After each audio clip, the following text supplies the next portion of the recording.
We have a new season here on Diamond Dynasty, and the first thing that means is updates to the White Sox theme team, and we got some good ones. They may not be the flashiest upgrades, but it's definitely some upgrades that we needed. So first things first, let's talk about our new captain and our new captain boost for pitching. It's Dylan Cease. I kind of had a feeling this was going to end up being our new captain. We hadn't had any better Dylan Cease all year. We knew it was going to be another pitcher, and they bumped captains up this season from team affinity to 95 overall, so this is actually pretty good. He's already honestly really good on his base card, 106 hits per 9, 111 clutch, and honestly a lot better walks per 9 in control than I would have thought. But he gives us a new captain boost, and if you look at tier 3, it's 15 hits per 9, 15 clutch, and 10 Ks per 9. So if you compare that to what our Liam Hendricks boost was, that was 15 hits and Ks per 9 and 10 walks per 9. So it's basically trading the walks per 9 for clutch and then flip-flopping the 10 and 15 boost from Ks per 9 to the clutch. And you definitely could make the argument that this is a better boost because clutch is a direct replacement for hits per 9 when there's runners in scoring position, and hits per 9 is probably the single most important pitching stat because it determines, I think, the size of the inner PCI and the timing windows for like making good contact. But that's not the only pitcher we got. We have 2 upgrades to the bullpen. The first one being a Gregory Santos monthly awards card. I've been waiting for them to give us a good Gregory Santos since it became obvious that he was going to be an amazing arm out of the bullpen for the Sox in real life. And honestly, June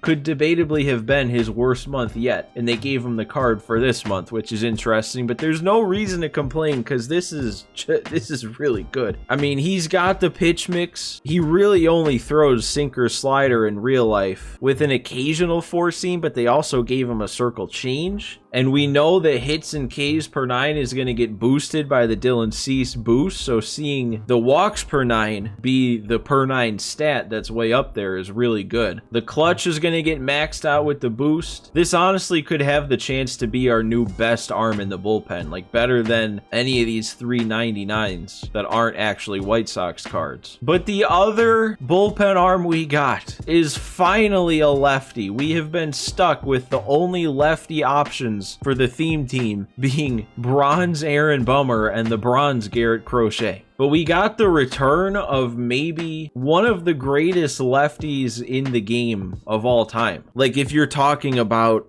within the game at the time. When this Tops Now Garrett Crochet came out back in MLB 20, everybody put him on their team and he shut everybody down. Now I don't have the direct comparison of attributes from that original card to this one, but I know that that original card was a 96. And I also know that back then they didn't have the real Garrett Crochet windup. So it's not like exactly the same card, but still, this is going to be a great card. Four-seam slider change curve with 116 hits per 9. Outlier on the fastball. And you could even make the case that the release he has now was better than the generic one he had on the original card. So I do have the updated Season 3 squad, so any set 1 cards are off the team besides our wild card Lance Lynn. We're not going to use him today, but you know, we'll get him in there so he can get energy back. I also did decide to put Graveman back in over David Robertson because we needed one more card to get the full Dylan Cease boost. And I at least wanted the full boost for this game, but honestly, I might leave it on. I don't know. I'll have to think about it, but it might be more worth it to get an extra 5 hits per 9, Ks per 9 in clutch than to get another 92 overall. I don't know, but we'll see. So we are ready to hop into a game. We're going to be starting at 700 because if you missed the last episode, I used the White Sox theme team to make it to World Series last season. And now we're starting back at 700 and we got to do the climb all over again. So guys, as always, make sure if you enjoy this one today, hit the like button. And if you're not subscribed to the channel, hit the subscribe button. So hopefully this guy doesn't back out on me, but with the boost that Cease gives, he's up to a 99. All the other guys are up to a 99. Carlos Rodon's an 85. Santos is a 99 and Crochet is a 98. So here we go. We got, oh, and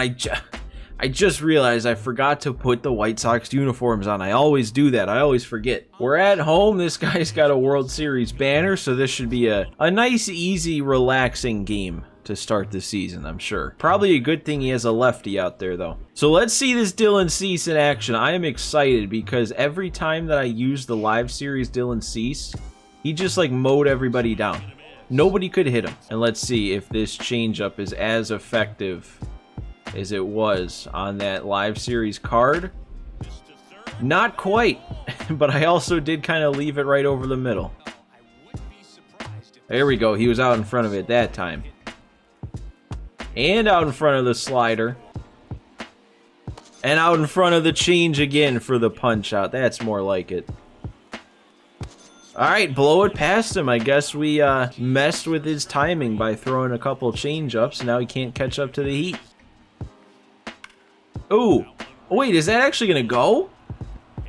Oh, it's not. Oh, God. See, well, that's a first. When the walls are as low as they are at this stadium, I didn't know that that Rob home run thing could pop up and it doesn't leave. I might have been able to prevent a run if I was running the whole time.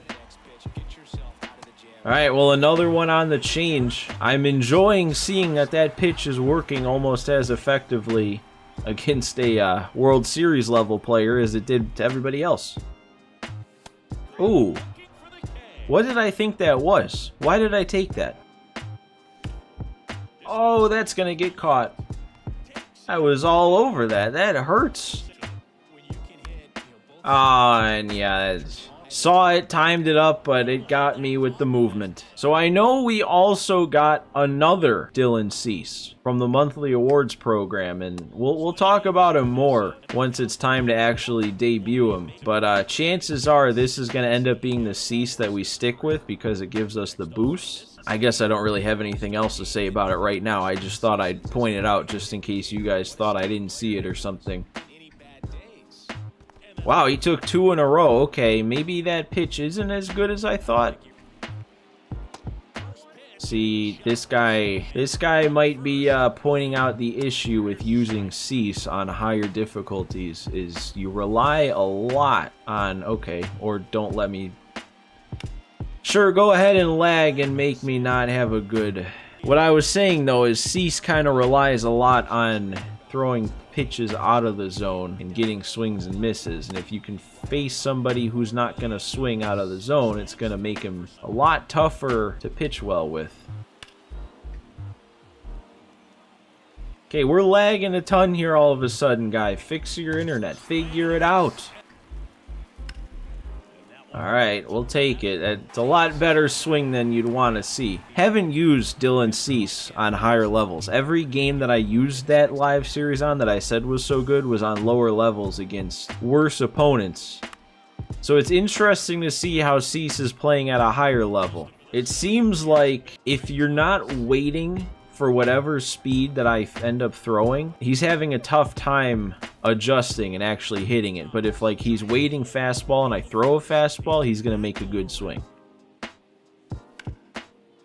Oh, that's gonna stay fair. All right, I'll take it. Very early swing to lead this one off.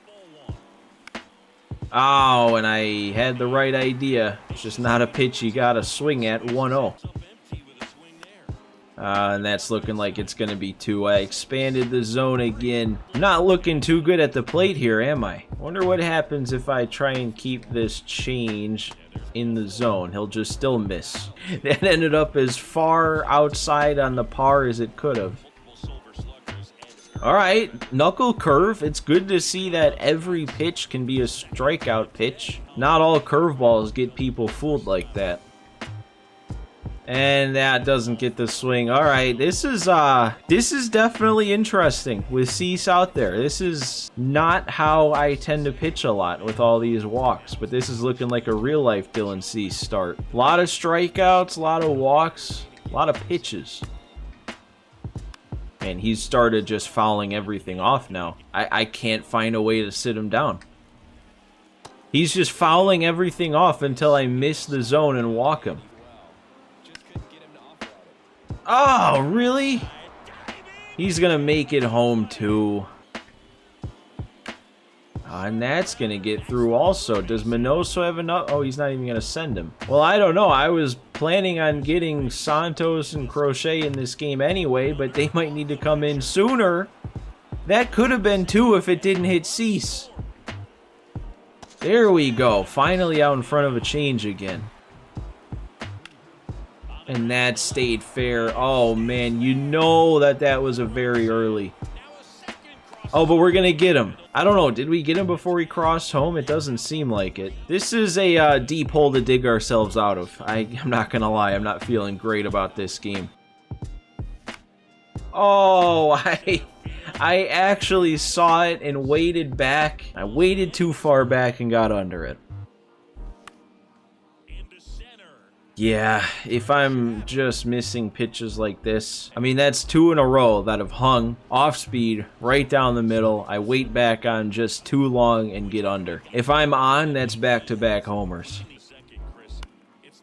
That's another one that's practically the exact same.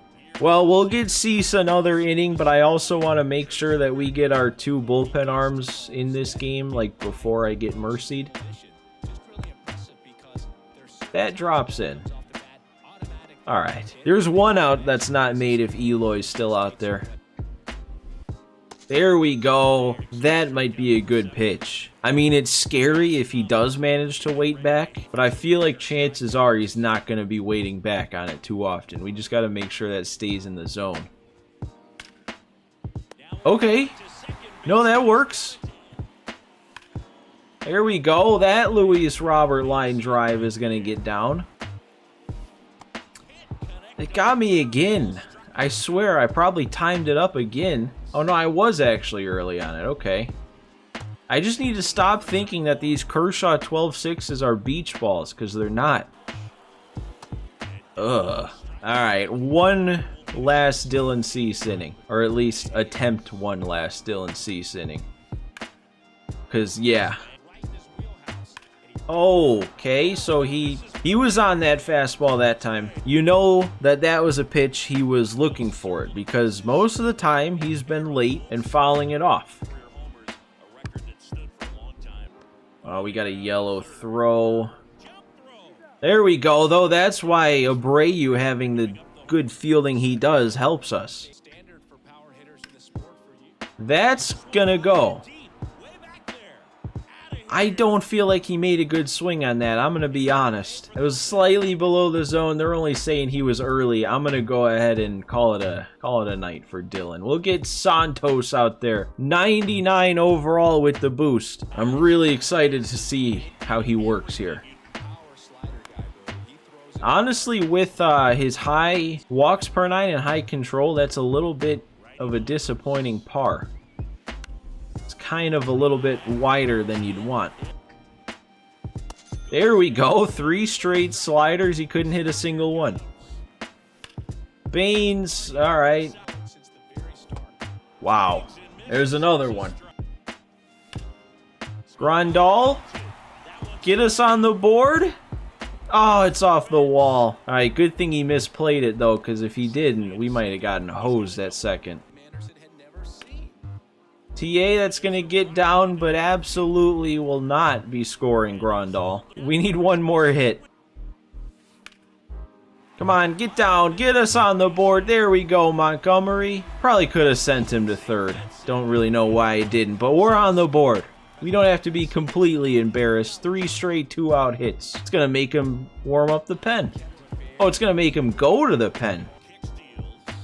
Ah, I hate facing Felix Bautista. I can never time it up. All right, I'm going to see if we can get another inning with Santos here. We only threw 5 pitches. He waited back on the circle change. That'll be a nice and easy out, though. All right. Thought he could get out in front of that sinker. Just kind of jammed him. And another one that he's just going to beat right into the ground. All right, Gregory Santos gets the thumbs up. That was a good outing from him. Man, that is another pretty solid Luis Robert swing. He could just as easily as he's 1 for 3 be 3 for 3 with a couple shots. I will never understand. So many people, everybody actually against me, will throw their sliders in the meat of the plate, and I will never hit it. I'm always out in front. It always fools me, but I know that if I do that consistently, it'll just get hit for tanks over and over. That one might squeak in, though. There we go. Take another very early swing for Frank. I think that's 2 of them for him. There we go, looking good on that one. Well, we're not bringing him in the most favorable matchups, but let's get Crochet in here, give him a chance. Yeah, sure, I mean, I was just talking about how I don't get away with hanging sliders, then I do, and it works. There we go, couldn't hold up. That is what we want out of Crochet. Maybe we don't throw the curveball. I feel like we can probably get away with just fastball slider change. Yeah. I don't think you're going to see many more curveballs when I'm using Crochet. That one just floated in, got annihilated. Everything else this dude can't hit. And there we go, another punch out. Let's just forget about the Mauer at bat and say Crochet struck out the side and looked pretty good. That wasn't Crochet that gave up a home run. That was Crochet's curveball that gave up a home run, and that is not a good pitch. That one actually is going to get down, isn't it? Another hit for TA. I feel like I sleep on this card. He's so good every time we play a game with the theme team. He's always getting multiple hits. And then no one can pick him up. All right, I'm going to see how far into a second inning we can stick with Crochet. I do get the feeling, though, that he might be more of a one-inning type of pitcher. Well, I don't know. Maybe not, because he still had no idea what he was doing that at-bat. He is down into the yellow, though, after that last at-bat. Only 15 pitches in. I'm not a fan of that. Man, is that slider just like a guaranteed punch-out to righties? I even missed and left that in the zone. Man! Alright, Garrett Crochet has me excited. As long as we're not throwing that curveball and staying as far away from it as possible, he's unhittable. Literally. There we go. Look at you, Minnie. Avoiding the 4-strikeout game with a nice pop-up to second. Oh no! What? There's no reason to get worked up. This game is long past over. Alright, let's finish this one up here. Okay. Alright, thanks for letting me hold up. Burger. What's that got to it? There we go. One final parting shot. Going the other way with Jake Burger. And Grandal, that's another pretty good swing, actually, but that just didn't have it, and I just didn't have it. That was not a good-looking game, but you know what? I wouldn't read into it too much. I've been playing so much MLB in the last 24 hours, and most of it competitively, and I'm kind of burnt out of sitting here sweating. Like, I'm pretty sure that was my 13th ranked game within the last 24-ish hours. So yeah, I'm ready for a break. I'm ready for some easy CPU grinding. But we're just gonna go ahead and end it here. I won't ramble on too much. So guys, thanks for watching. Thanks for stopping by again. I'm gonna take a break, and I'll see you next time.